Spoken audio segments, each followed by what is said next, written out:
This is Monica Perez. And I'm Brad Binkley. And we are joined today, completely off format for us. It's normally just the two of us talking about the news of the day or whatever deep dive Binkley brings us to. But today we have a guest. Brian Tuohy is the author of numerous books on cheating in professional and amateur sports, including The Fix is in, Larceny Games, Sports Gambling, Game Fixing, and the FBI, A Season in the Abyss, and The Fix is Still in. Brian has written countless articles on the subject and has been interviewed by numerous media outlets, large and small, and has also tapped into other subjects, including having written the book Disaster Government, National Emergencies, Continuity of Government and You. His website is thefixesin.net. Brian, thank you so much for joining us.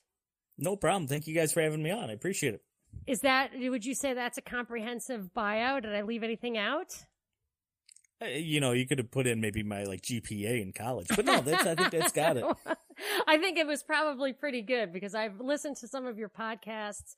I actually had heard, I knew about you, about your books. I'd listened to you before, and it kind of changed the way that I thought about sports. So a couple of years ago, when the Astros were going all the way in the wake of Hurricane Harvey, I said, oh, yeah, of course they'll win because Hurricane Harvey, Houston strong, blah, blah, blah. Well, my husband's from Houston, and he was like, they're the best team in the league. That's why they're going all the way. And I said, well, but little advantages can help. They have to be good. But, you never know on the margin what benefits they can get. And a couple of years later, just in November, just a couple of months ago, I saw this cheating scandal come down about I don't even know if I want to call it a cheating scandal, but that the Astros were using the monitors in the stadium to steal signs. So I immediately glommed onto that because I was like, see, the little advantages. Maybe they turned a blind eye to this at the time. And I tweeted about that, and a mutual tweet of ours suggested that we get together. And as luck would have it, even though that was a couple of months ago, just yesterday, the league comes down with an amazingly harsh penalty. The manager and the general manager suspended for a year, I think it was. The Astros lost the first and second round draft pick for 2 years. They were charged the largest fine possible, $5 million. And then Jim Crane turns around and fires both of those guys, which to me really went too far. But I noticed that you tweeted you didn't expect any of this. Like a week or two ago, you said, yeah, I'll believe it when I see it. They get away with murder, something like that. Can you tell me if this did surprise you and why? It surprised me a little bit only because a lot of times when you allow a company, and you should remember Major League Baseball is a business, when you allow a business to investigate itself, rarely does the business find that it did something wrong. Right. I mean, that's not their MO. Usually it takes law enforcement, some sort of outside agency, to look into some sort of scandal or sort of wrongdoing before something will really come to the forefront and actual, suspensions and fines and stuff like that get handed out. And in this case, I think Major League Baseball had to do something because enough of this had come out on YouTube. There have been a lot of articles, a lot of think pieces about, what really went on, that I think their hand was somewhat forced. And what I find interesting in all of this is that even though Major League Baseball said the players were really the ones doing this, they didn't do anything to a single player. Nobody got suspended. Nobody got fined. It was just the general manager and one coach. I mean, it wasn't the whole coaching staff. It was just the head coach and the general manager. They got suspended and then they got summarily fired. But at the same time, if the players were doing it, well, why not go after them? I mean, I know supposedly the story is that they basically turned state's evidence for Major League Baseball and they spilled the beans, but still, if they're the ones that were, quote unquote cheating, then why aren't they the ones being punished for it?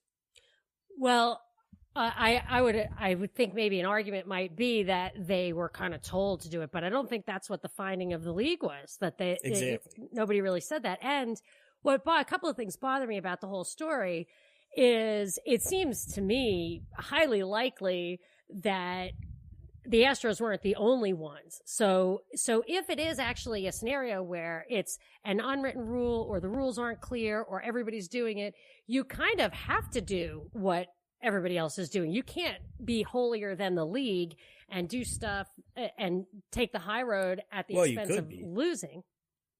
You could be. You could be, but it wouldn't work. You could follow the rules and you could do what's right. I mean, that would be, the moral thing to do.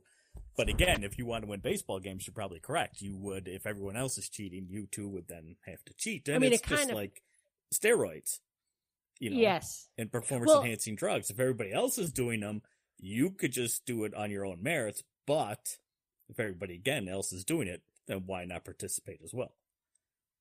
I always kind of wondered why it even mattered about the steroids. Let them do it if they want. But anyway, sorry. I can't hear you, Binkley. Oh my gosh, that's because I had my microphone muted, so I was in here talking to my dog. I could hear the papers rustling, and then I didn't, so I should have realized what happened. So my question about that is, since sign stealing is not illegal, it was the technology aspect of it that they focused on.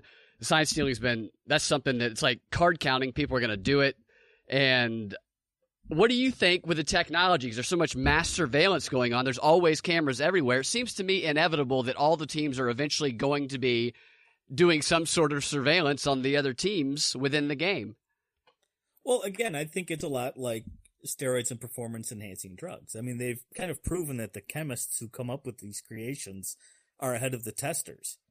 So it seems like, if you wanted to use, you can use and do it without really being caught because they don't have the testing abilities to catch you doing certain drugs and certain medications. And I think it's the same, like you say, with sign stealing. You can have the technology always kind of be one step ahead of those people who might be investigating you for potentially cheating in this regard.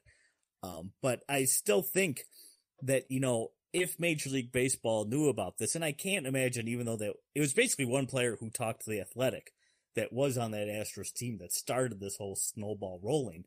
But I can't believe Major League Baseball was that dumb, just like with steroids. I can't believe they didn't know it was going on in some way, shape, or form. Well, So I think their hand was forced because of that admission by the one player that started this whole thing rolling. Otherwise, like you brought up at the beginning, the whole thing about Houston winning after the hurricane and becoming Houston strong, I found to be very suspect. Right. Because it's amazing how often, you had the Saints tied to Hurricane Katrina. You've had, the Las Vegas Golden Knights in their first series and be tied to the shooting that took place in Las Vegas right when, the NHL season started. And all those teams that get attached to these hashtags, Houston strong, Vegas strong, whatever, always seem to go to the championship game, if not win the championship. It's very, quote unquote coincidental that sort of thing happens. So what if Major League Baseball actually knew that the Astros were cheating and let them do that because they wanted them to win that World Series to fulfill the, whole prophecy in a way?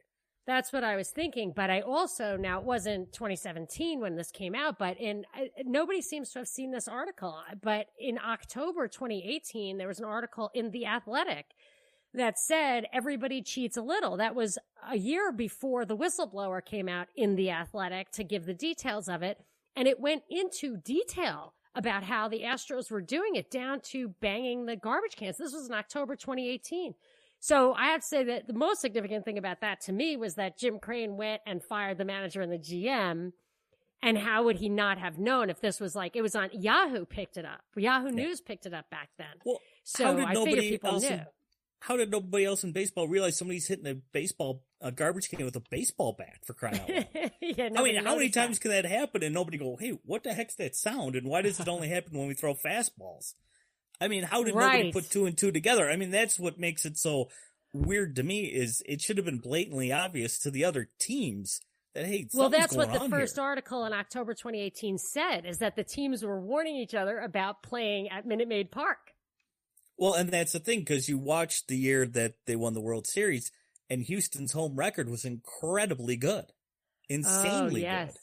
And so, somebody, put two and two together, and here's where we are now. And the thing is, I think if Major League Baseball really wanted to curtail this and really wanted to punish the Astros, they would strip them of the World Series title and make everybody give their rings back. If they don't want to suspend the players, fine the players, then, strip that from them, take that from them, and be serious about it like baseball was 100 years ago when they kicked the 8 Black Sox out of the league for gambling. I've always noticed that, like, even when Sammy Sosa corked his bat, I was like, he's cheating. Don't you kick him out for that?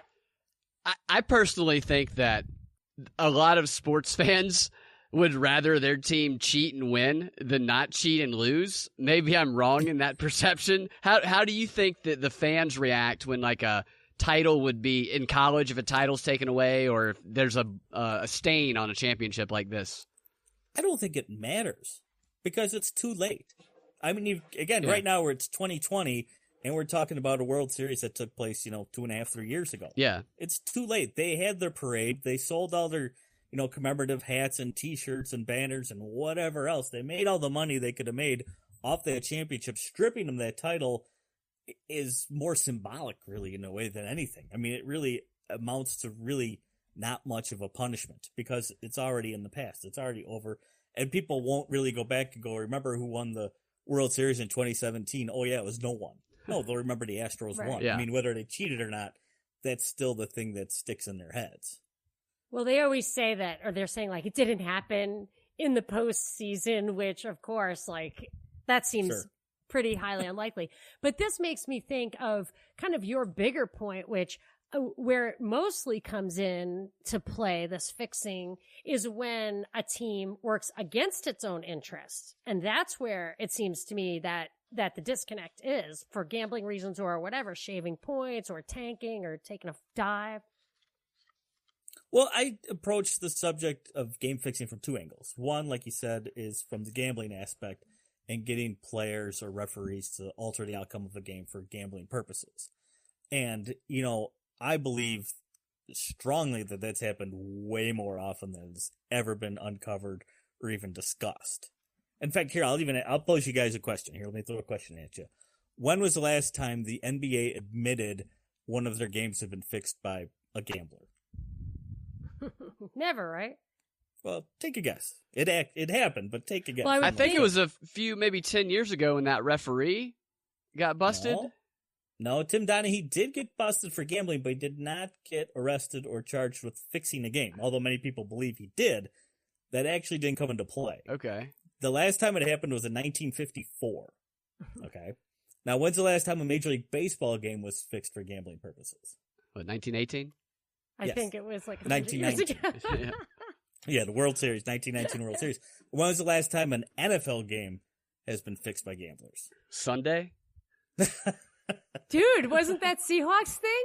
That I thought of you. The Seahawks-Packers game. I thought of you, Brian. But, was all thank you. Controversial. But actually, the NFL says it's never happened and it's a 100-year history. Which any gambler would just laugh in their face for saying that. But the fact is, nobody's ever been arrested or charged with fixing a game criminally for the NFL, or like say even Major League Baseball going back 100 years. So the leagues claim this has never happened. And yet I did an investigation where I got every file the FBI had through the Freedom of Information Act, which amounted to thousands of pages of information, which said not only has games have been fixed in Major League Baseball, in the NBA, in the NFL, but that Hall of Fame athletes were involved in potentially fixing games and at the very least gambling upon their own games in which they played. Yes. Now you think that would be a big deal. Is the big deal though that these guys are engaging in gambling, which is a crime, or because they're fixing games in their own league, which is nobody's business? Well, here's the thing. Now, what's actually a crime is there's really one law that relates to all this, at least federal law, and that's the Sports Bribery Act. And all that says is you cannot bribe a referee, a coach, or an athlete to alter the outcome of a game. Okay. But let's say you're, just for sake of argument, say you're Aaron Rodgers, and you decide as Aaron Rodgers, I'm going to throw this game, and I'm going to, bet on Vegas that, like this week, the 49ers beat us, cover the spread, beat the Packers, and I, Aaron Rodgers, I'm going to go out and I'm going to throw 5 interceptions to make sure my team loses. That's not a crime. Yeah. There's no law being broken if he goes out there and decides to do that. And so that gets back to your self-regulating thing. Well, and that gets back to another way of I look at games being fixed is I believe games are manipulated by the leagues themselves and sometimes by the athletes themselves to get certain outcomes to come true. And what do you think some of the motivations are? I know you had a variety of them in your book. One in particular, you told a story about gambling for life when the NBA player went to the party. You're talking about the film? Yes. Basically, that the was documentary really film. fascinating, that documentary. Can we ask him to recap that? And then we ask him a question? Well, No? here's the interesting story about that. So I get this video, which is technically a training video from the FBI, okay? And it's called Gambling with Your Life. And it was produced by the FBI in conjunction with the NBA. And what it is the FBI actually used to make presentations to all the major league teams and some college teams about the dangers of drugs and gambling. And they basically were warning you, hey, look, you fall into the wrong crowd, you can get compromised certain ways, and they can get you to fix games, which is amazing because, again, like the NFL and the NBA says, we never had a game fixed. So I can't believe, the FBI would even bother to show up and make these presentations if there's no threat whatsoever, as the leagues claim. But they did, and they made a training video. It was hosted by Greg Gumbel. Yeah. And it goes on, and basically in this video, the FBI and the people they interview, which are some former gangsters and mobsters, basically lay out the many different ways in which games have been fixed, which again, the NFL says has never happened, yet here they have guys saying we've done it.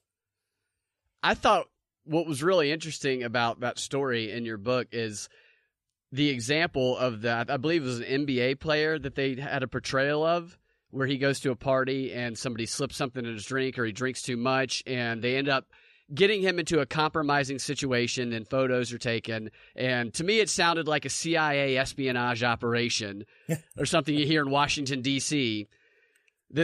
So is this type of thing, do you believe this type of stuff is going on a regular basis, compromising these players in various ways? Well, the story that you mentioned is a true story.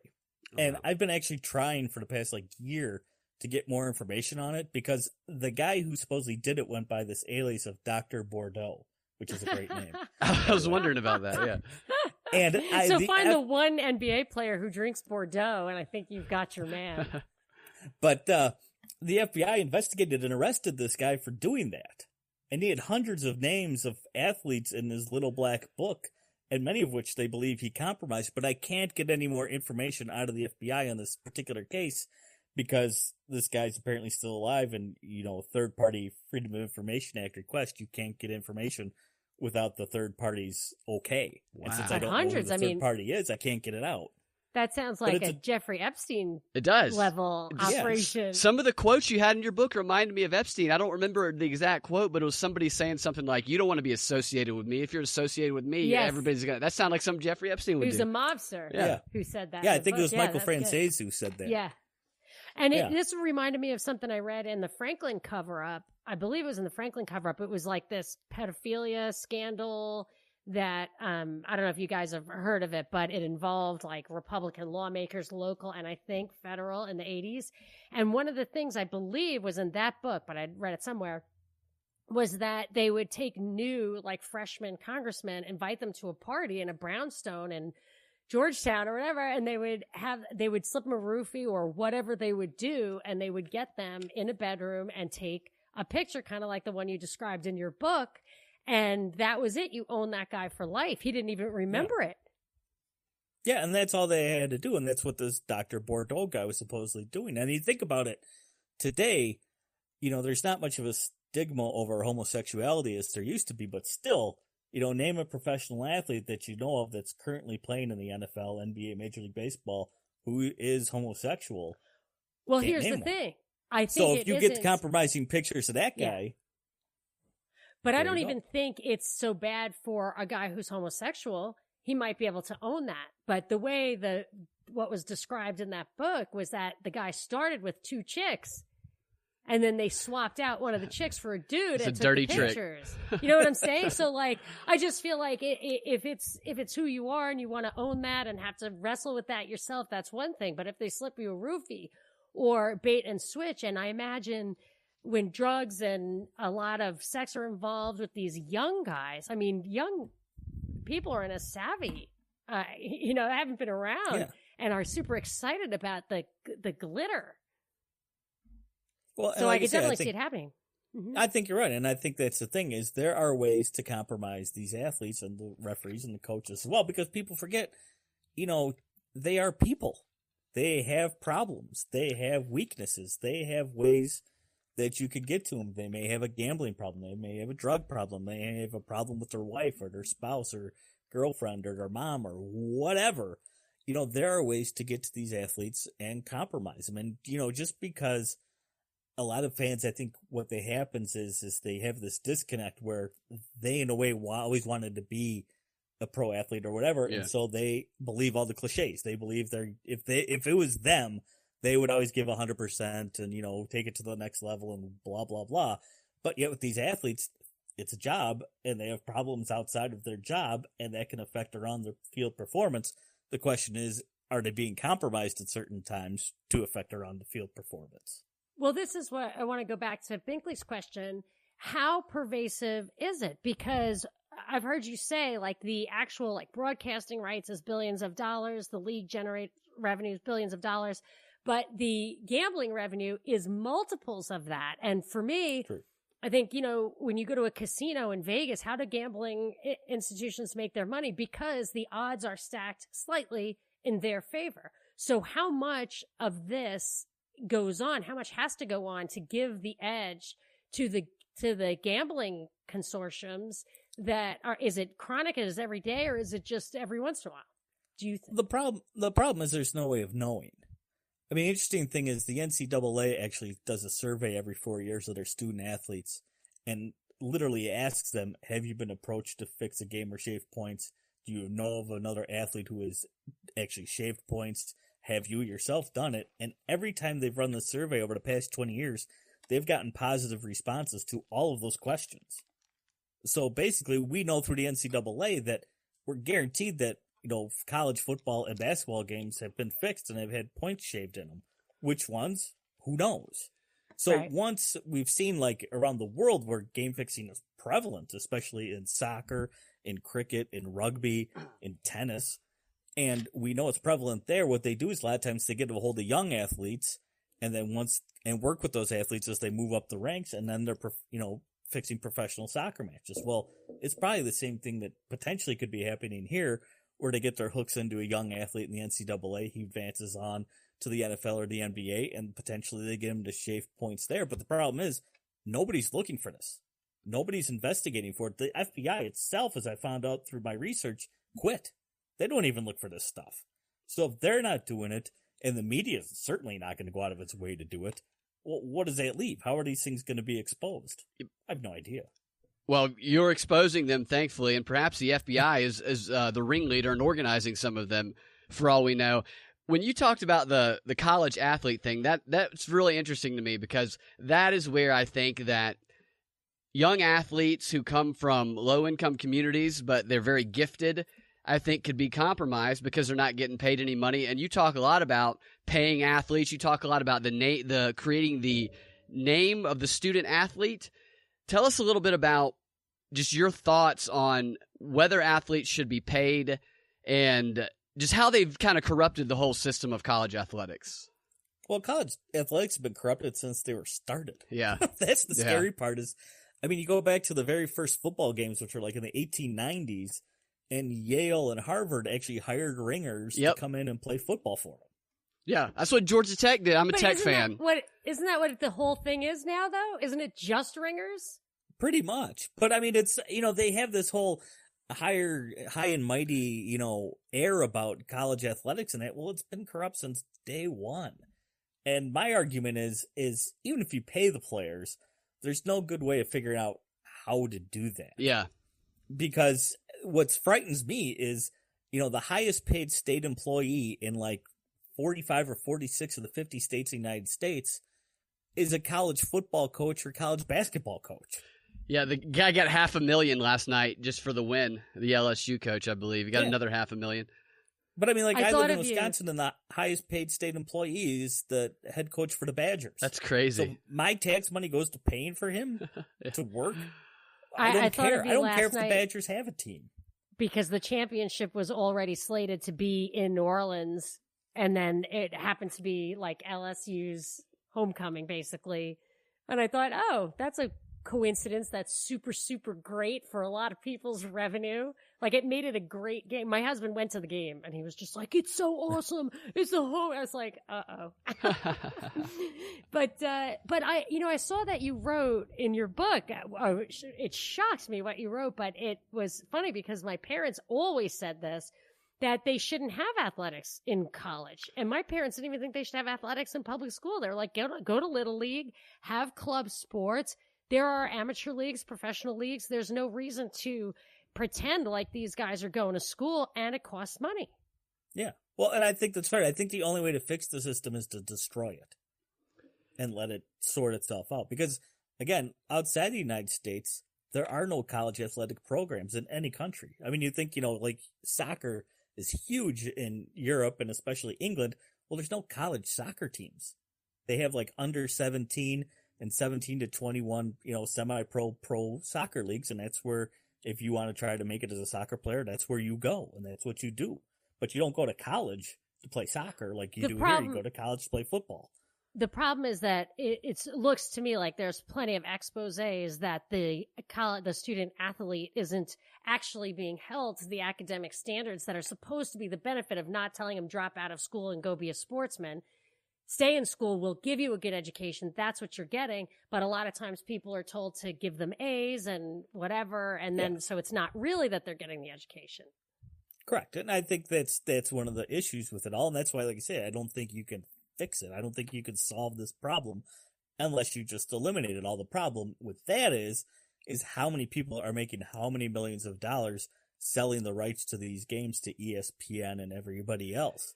And that's why it still exists. Yeah, and I've noticed that they're doing this with high school athletics now too, where they're putting these basketball teams, the next LeBron James, they promoted as, and they'll televise these games they have the national rankings now for high school athletics. Do you see, are they doing similar things to high school athletics? Are they also in jeopardy of possibly being compromised and point shaving or doing whatever? I don't, hopefully nobody's betting on those games yet, but what worries me is that, you teach a young athlete, I mean, you're talking even a 7th and 8th grader in this day and age that, if you're good at sports, you get treated differently and you get treated specially. And so in a way, you start corrupting athletes when they're 12 years old, if not younger in some cases, because I went to a private high school. We recruited a couple of kids specifically to come to our high school to play basketball. Yeah. So they had their tuitions paid for by other people who just promoted the school. They have these kids coming to play basketball. Well, guess what? You corrupted that kid right then and there, because then agents swooped down on one of the kids who was really good, and they probably corrupted him to get him into a certain college. And then agents came in again, corrupted him again, and got him all the way to the NBA. So this kid learned at the age of 12 how the system really works. And basically that, there's a different path in life for these kids. And problem is that not all of them become NBA stars. A lot of them get, chucked to the side of the road as things progress. But again, you've taught them and you've taught athletes all the way throughout their life that this is how the game is played. It's not really always above the board. There's a lot of stuff underneath it that we should all be worried about. Yeah, and that they're privileged. They're kind of above because they have the athletic gifts. My brother played professional baseball for a little while, and he played at Georgia Tech, so I've been around a little bit. I've grown up. He's a lot older than me, but I grew up with a little bit of you get treated differently, definitely, when that happens. And how did it work out? I mean, do you feel like that was a good thing for his outside of professional? Like, what I think the lie is that they act like because it's an extracurricular at a school that academics remains the primary interest of these kids, and stripping away that pretense might be a little better, because then they know the choices they're making along the way. I mean, did he get a good education? Did he use it, or was it always secondary? And at that time of his life, baseball was primary. He left college. He got drafted his junior year, and he went back and eventually graduated afterwards after he stopped playing. And he has a good job. He does well for himself. But then it really is a feeder system. It's really an athletic feeder thing, not it's not really about the education. I think for most college athletes that have a shot at going pro, what do you think, Brian? I think probably their primary focus is trying to get into the league. I think so too. I think that's what, NCAA basketball and football is minor league basketball and football. Yeah, it's just not exactly labeled as such. And I have to say, I love your idea of abolishing college sports because I've been afflicted with being a Georgia Tech fan my entire life, and they are terrible, and it's torture all the time. And I want to ask you, this isn't in your book, but I want to know if you were familiar with the 1990 Colorado Buffaloes famous fifth down game. Vaguely. I kind of remember it, but I don't remember the specifics. Well, Colorado and Georgia Tech split the national championship that year. Tech went, I think, 11-0-1, and Colorado went 11-1. And one of Colorado's games, they got stopped on fourth down, and the game was over, but the referees miscounted. And they got a fifth down, and they scored a touchdown and won the game, and therefore split the national championship ultimately because of that. That's baffled me my entire life. Well, so what's the rule? They didn't have replay back then. Yeah. But a ref mistake is okay? Well, that's the thing, and that's why, like I say, I make this argument about games being manipulated by the leagues themselves, because they can do it through their officials and the officiating. And the thing is, people watching at home, I think you see this sort of thing, maybe not every week, but way more often than you think, where, you see clearly on your HD TV at home that some guy is out of bounds when he caught the pass, and you have to go to replay, come back and tell you, no, he was in bounds, and it's a first down or it's a touchdown, and you're like, wait a second, that's not what I just saw. I know what I saw. What are they looking at? And how are they ruling like that? I mean, how do you get a fifth down? How can you be that incompetent and go from 4 downs to all of a sudden being 5 downs? How can you be so incompetent that, like in the Saints-Rams, playoff game last year, you did not call pass interference on a clearly pass interference play? And the thing that bothers me, which should bother fans too, is the officials who should be held accountable aren't. The guy who the 2 referees that blew the call in the NFC Championship game last year on the pass interference, they didn't get fined, they didn't get suspended, they didn't lose their jobs. Yet I think if you or I screwed up on a national stage like that at our job, we probably would have some sort of repercussion come down on us.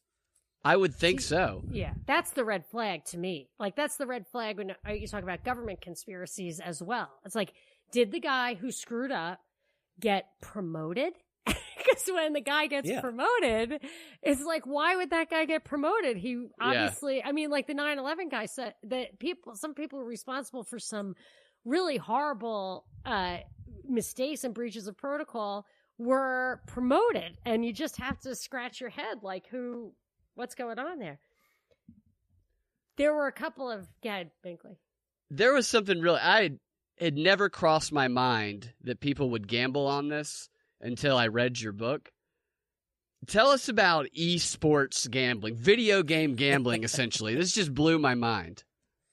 Well, I think a lot of people, older people, and I would consider myself an older person now, because I'm in my 40s, I don't realize how big of an industry video games are and video game playing, and how many millions of dollars get pumped in there. I mean, some video game titles, they spend more time and energy making those, and they make more money than many Hollywood blockbusters. Yeah.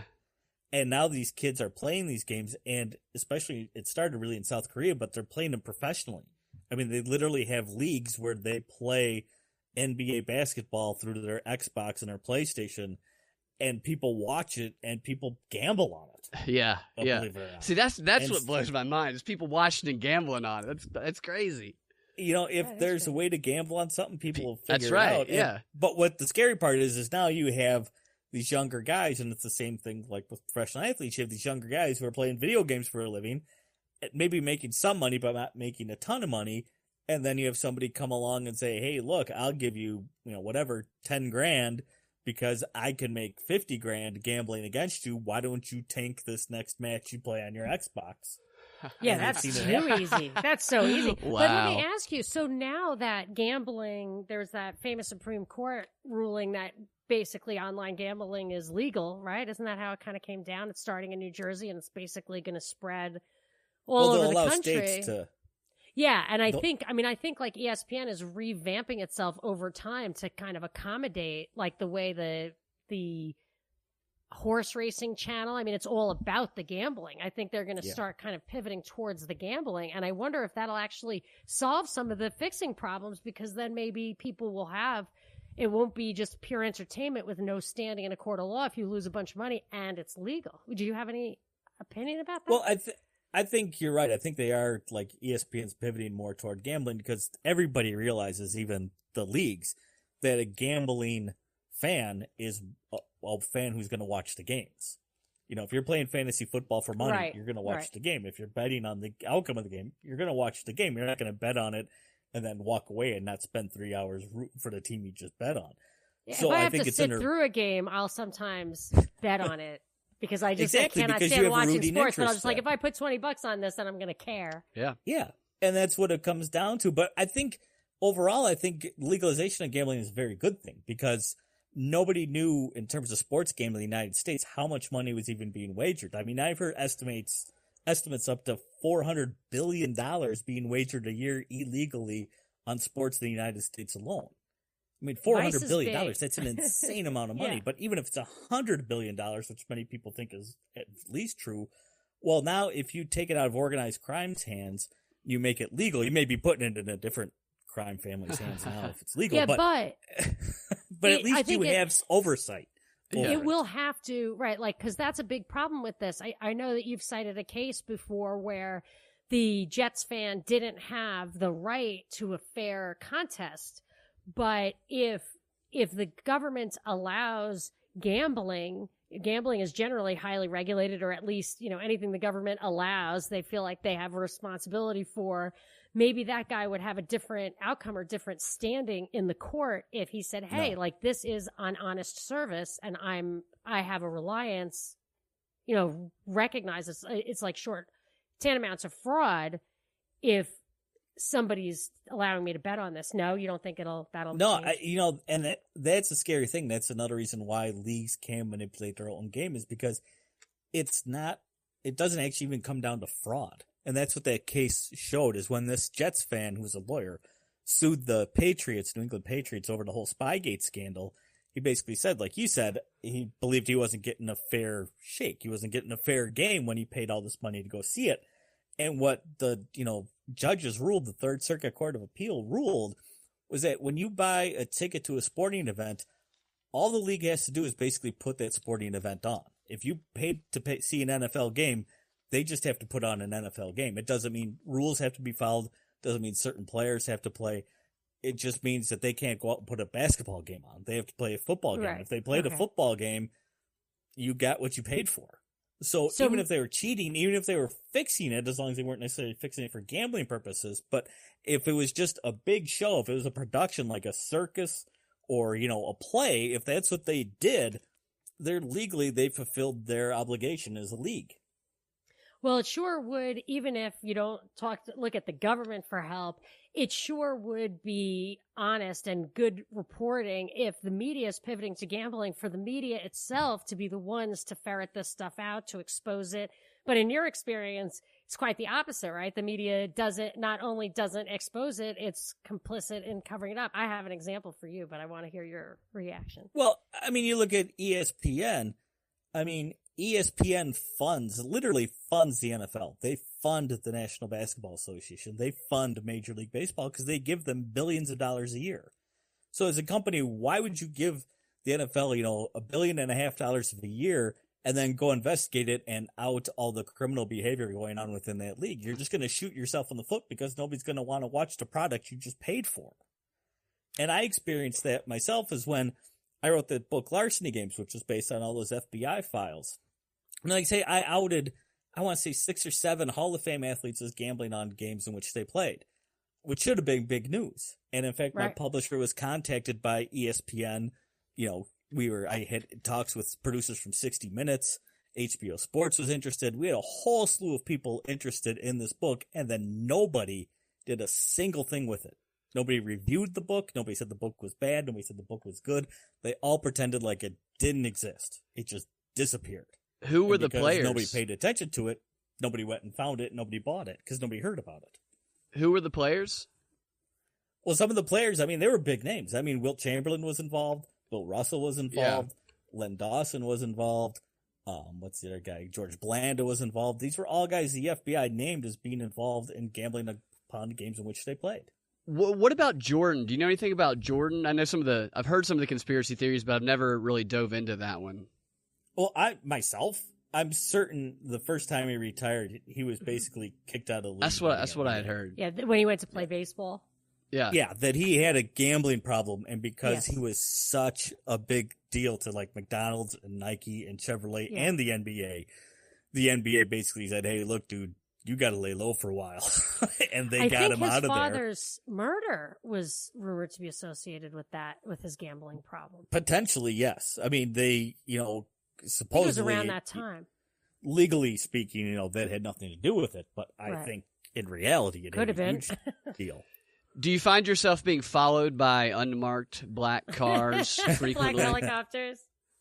Not yet, or maybe they're very good and I'm just unobservant. But no, I think more what it is like I said with that book, is it's the sports media doesn't want to hear this stuff. They don't want to be involved. They'll interview me and be like, "Oh, here's the crazy conspiracy guy talking about." But you did all this based on FBI files. That's all documented. That's just it.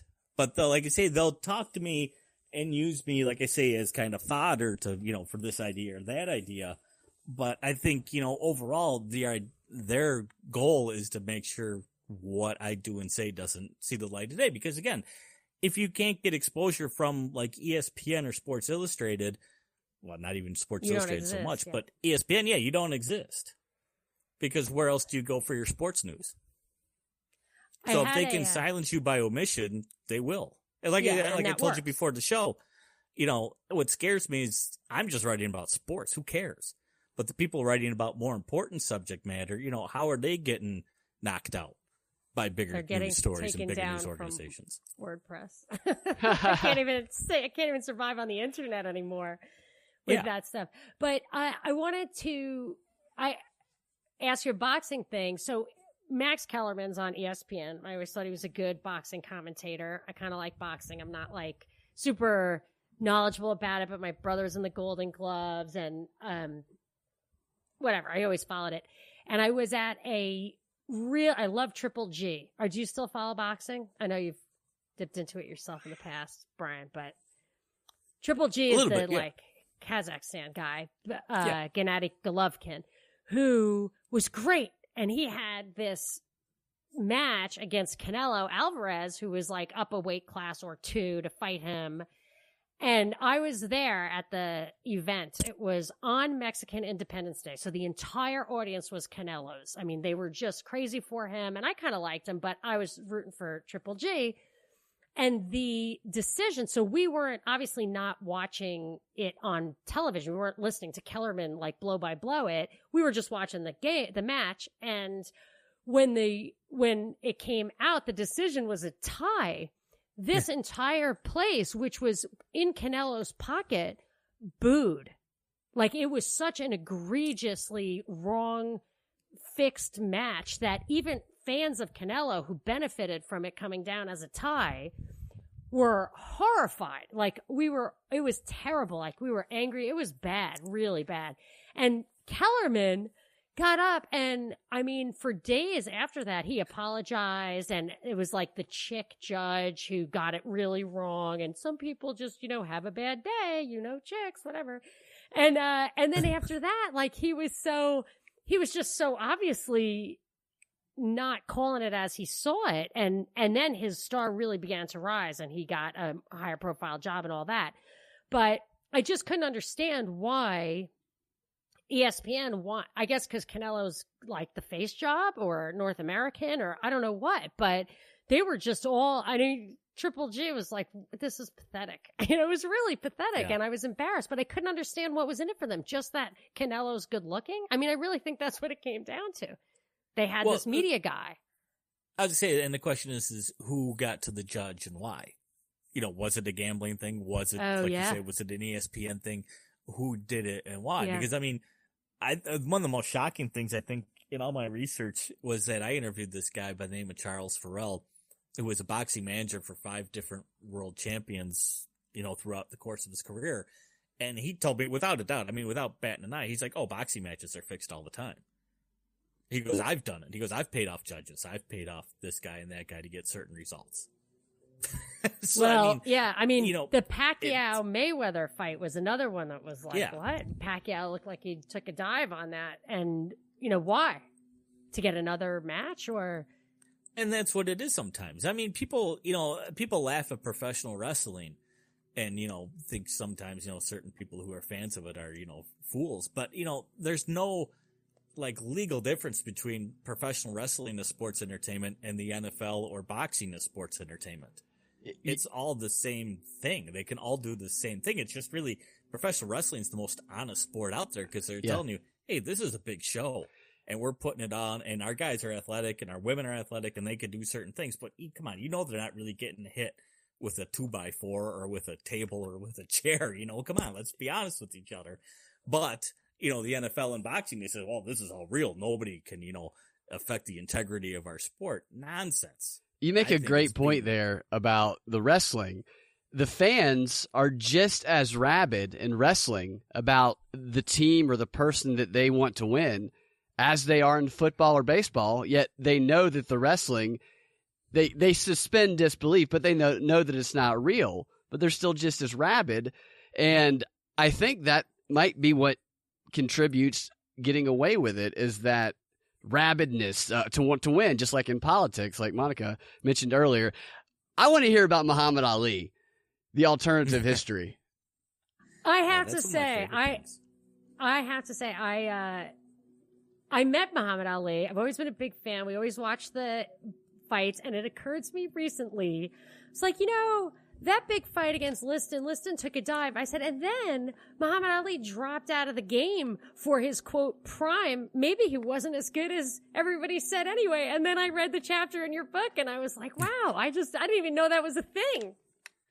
Yeah, it's amazing because the same thing. My brother, to this day, is still a huge Muhammad Ali fan. So he wasn't happy with me either when I wrote that chapter. But I find it amazing is that I could make a clear case for the 3 times that Ali won the heavyweight title, and he's the only person to ever win it 3 times, that every one of those fights were fixed for him to win. The Spinks one was like undeniable, your description of that in the book. But how about the second one? Well, that was the one I didn't think was until I heard an interview with George Foreman, because the second time he won, which was immortalized in that movie Ali, with Will Smith in the role, but Foreman had a lot of questions himself about that fight. He thinks he might have actually been like poisoned. He thinks that his manager basically set him up and poisoned him. And because he lost energy after about 3 rounds, he said everybody thinks, well, it's because Muhammad Ali did the rope-a-dope and he just allowed Foreman to punch himself out. But Foreman was about 10 years younger than Ali. He was in his prime. He was like 25 years old. He should have been able to pound Ali for 15 rounds, no problem. Instead, he claims that something was up with that fight and that he lost his energy within 3 rounds. And that's why, Ali beat him. And for the people involved, money speaking, they wanted Ali to win. They needed Ali to win because, well, as we all know, he's become an icon. Yeah. So his personality they wanted to keep that personality prominent. Alive. Yeah. I mean, that's what I think about Canelo. Triple G, I love him. He's tough as nails. Like he's my ideal boxer, but Canelo, I remember watching this fight and Canelo had like big money TV commercials that he was starring in during this fight. And I was like, but he's like he's not as good as Triple G. And my husband's like, he's just much better looking. I was like, oh, yeah. Wow. But the Foreman thing, he also said he thought the ropes were loose. Well, think about this too. We're potentially at a Super Bowl where the 2 football players who are the spokesman for State Farm could be playing each other. I hadn't thought about that. Coincidental. You have Aaron Rodgers and Patrick Mahomes starting those State Farm commercials, and they very well could be in the Super Bowl playing each other. Yeah, well, we know who wins that Super Bowl. The State Farm. Yeah, exactly. Is it the State Farm Super Bowl? Might be. We haven't got there yet, but it's close. Who are the biggest cheaters in history if you had to identify a group, whether it's a sport or a team? Jeez. You mean fixers? Fixers, yeah. Well, I could put out two things. One, if you want to go to the boxing route, I mean, it's without a doubt the 1950s and early 60s, boxing was controlled by organized crime. Yeah. And it was controlled by Frankie Carbo. Basically, one guy ran boxing for like 10 years, and then he sold it to CBS and NBC as Wednesday night and Friday night fights. I mean, I think that's remarkable that could happen and, not happen that long ago, but people completely forget it even occurred.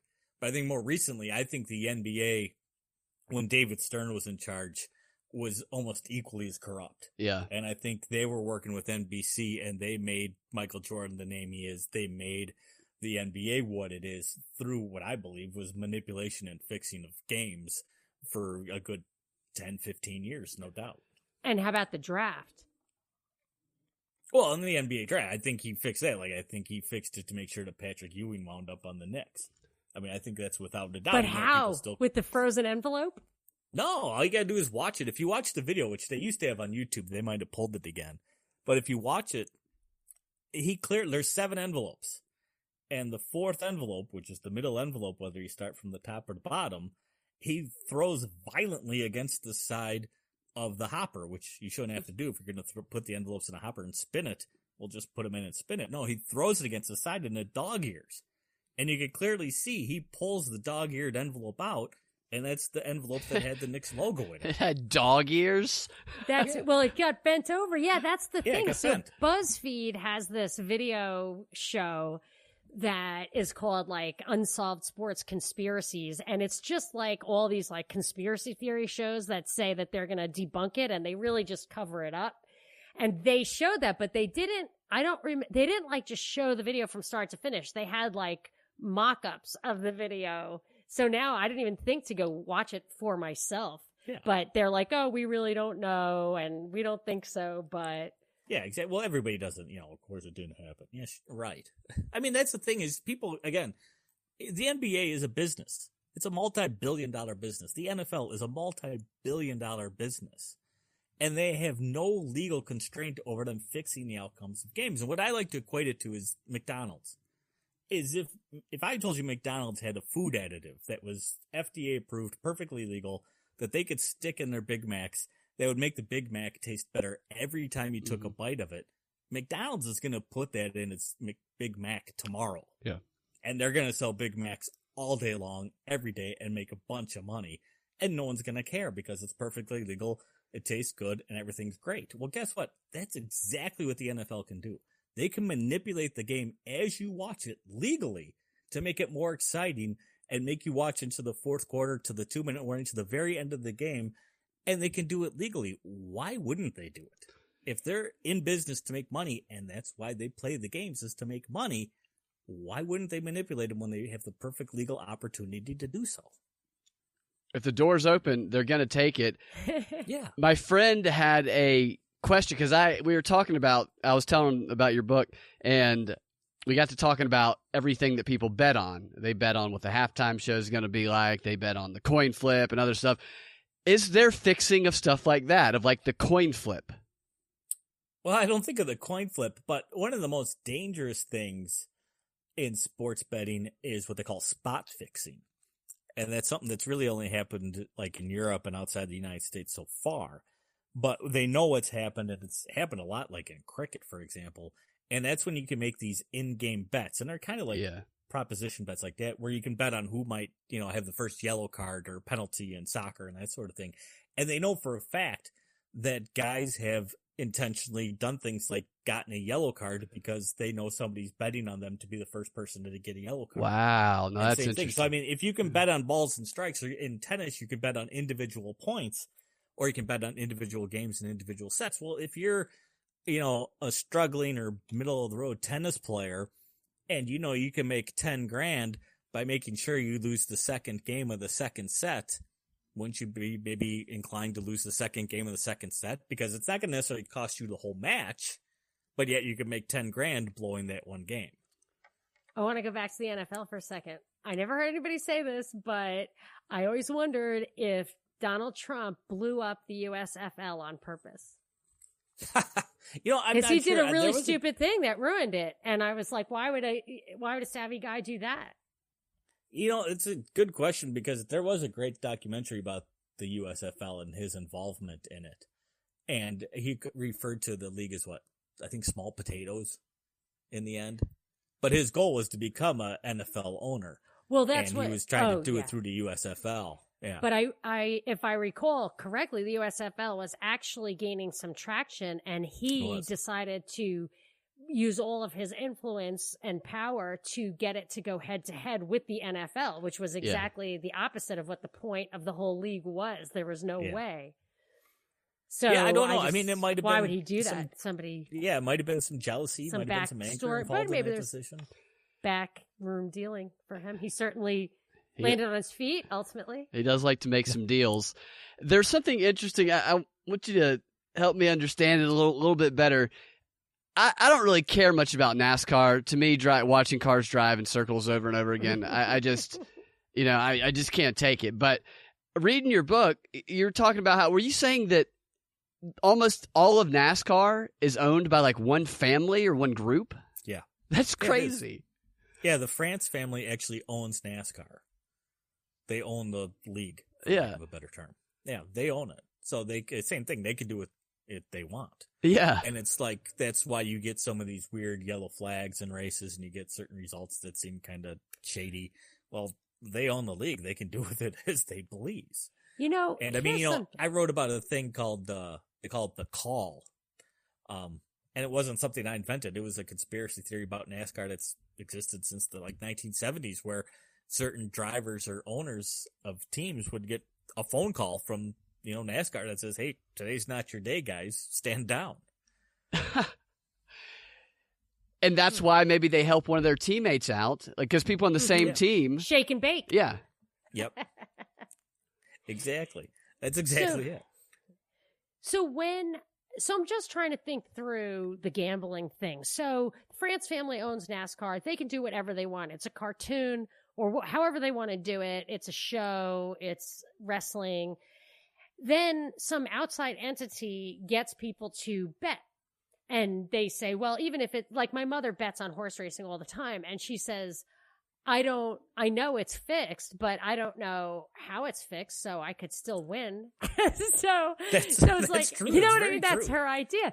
So the only way is that if the guy who's taking a big, big bet knows it was, there was an example in your book that was like the Ali case. So they said that, I guess Ali was going to beat Spinks or something. They took a really, really big bet and so the gambler knew and exploited that. But I wonder once it goes legal, if somebody like David Stern says, and he did say stuff like this, or like the MLB guy said yesterday, that these guys didn't know, or this has never happened in the NBA, or we don't tank games, or any of that. They make statements that gamblers, if it's legal to gamble, do they have any right to rely? I mean, these are statements. Okay, so maybe, I don't know if they benefit from or whatever, but I'm just thinking at some point, these guys are making assertions that they are providing something that they might not be legally obliged to do, but are they allowed to lie to your detriment? I guess it's a First Amendment question. Yeah, it would. Sorry, guess. might be Here's the thing. Out of our league. Think about it this way: you can bet on the outcomes of professional wrestling matches. Right. Yeah. If you can bet on that. That's Then, it's kind of buyer beware, Right. Isn't it? I mean, if you think the NFL's fixed and you're still gambling on it, that's up to you. That's interesting, yeah. But there's just something about those people in position. See, because plus the leagues in a lot of ways, I mean, I don't know the details, but I've seen some of them. And you've talked about it too. Like, these leagues are protected. They're given advantages as a monopoly. They're kind of exempt from antitrust. They don't follow the normal rules of an industry. Legally speaking, right? I mean, they do have certain, like, I just don't feel like this is just some dog-eat-dog world out there.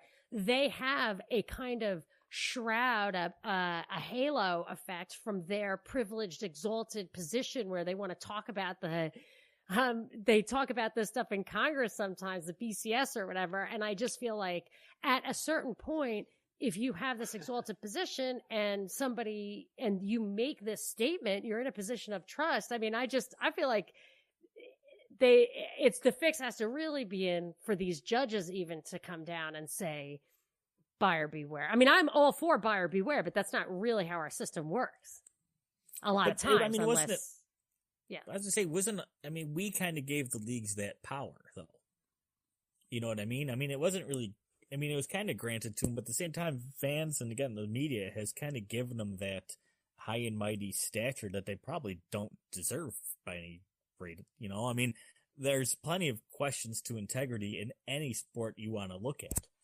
So, I mean, if, you want to say, they're talking from this high ground or whatever, I don't think they have that moral high ground. I think it's just, we've seen enough of ESPN and some of these other sports media outlets that give them this high ground. Well, that's like the politics.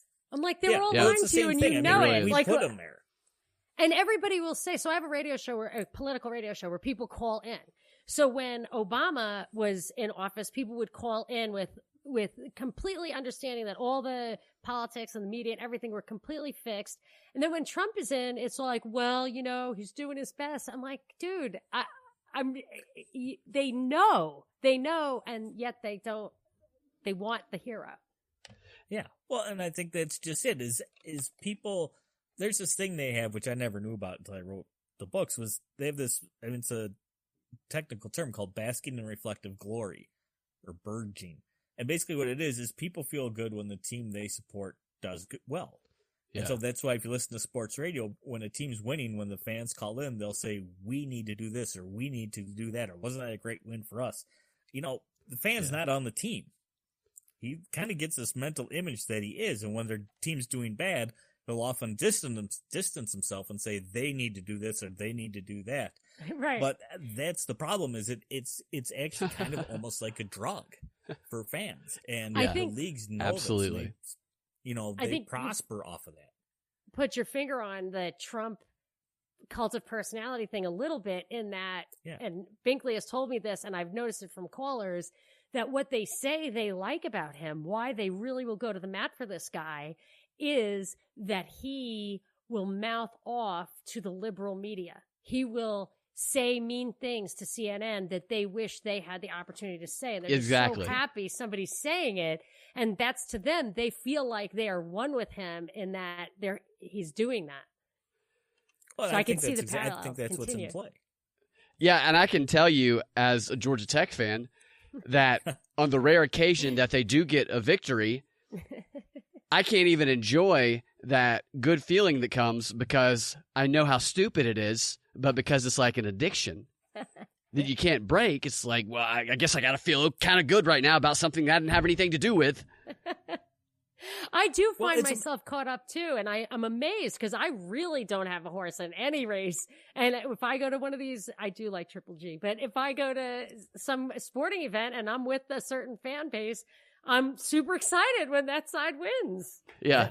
Well, they've found that, the home field advantage exists, basically because the leagues make it exist. I mean, they've kind of done the studies that have shown that officiating does intentionally lean in the way of the home team because they found that the more often a home team wins, the more, merchandise gets sold, the more hot dogs get sold, the more, coverage the team will get. So that's why most teams win more often at home because I think it's an artificial creation because it creates more revenue for everybody involved.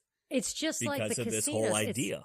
It's a tiny little advantage makes all the money for the casino. It's just that little that little tiny odds advantage, which you know about. You realize they have to put the brick and mortar in. You have to pay them. You're paying for your entertainment. You're not sure how much you're paying for it. But yeah, I think that's why it all comes down to that tiny little consistent margin is where all the money comes from. Maybe we cracked the code. That was kind of the code I wanted to crack. Like, how big a deal is it? How pervasive is it? And it's really just comes down to being a difference maker.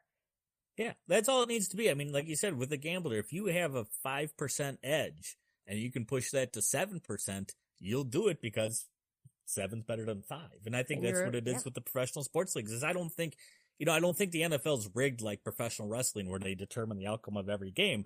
But if there's a certain storyline or certain player they want to promote and kind of make sure that that person advances perhaps into the playoffs or into the Super Bowl, if you give them a couple of, bonus calls on the officiating side or, don't call them for holding or pass interference or that sort of thing, those slight differences are enough to make a difference in the outcome of a game. And that's all it takes. You don't need all 11 guys in on the fix.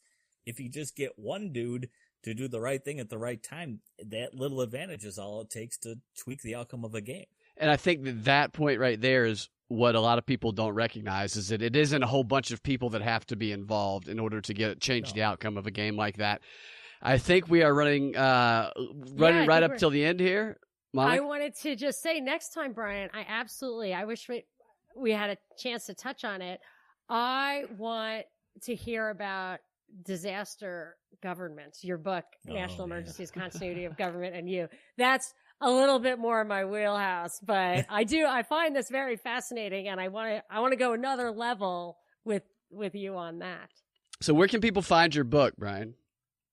They can either go to my website, you could get an autographed copy straight from me at thefixesin.net, or else Amazon, Barnes & Noble, wherever good books are sold. Your local bookstore will probably even get it for you if you ask them. Fantastic. Check it out. It's a great read. Yes, thank you so much for coming on. I really loved picking your brain about that, and I loved just some of the things really rang a bell with me, and I was surprised that I could even follow it because I really have no experience in sports whatsoever, but it just made sense, and it was fascinating. Well, people always say I ruin sports for them, and I'm not trying to ruin it for you. I'm just trying to make you a more informed fan so you understand what you're watching and consuming. And that's more important. Just have a cocktail and still have fun. That way you don't have to fight with your best friend who is a fan of the rival team. It's all... Exactly. Now we're getting personal with Binkley. Okay, awesome. Thank you so much, Brian, and hopefully we'll talk to you again. Yes, thanks again for having me on, guys. I appreciate it. Thanks a lot, Brian.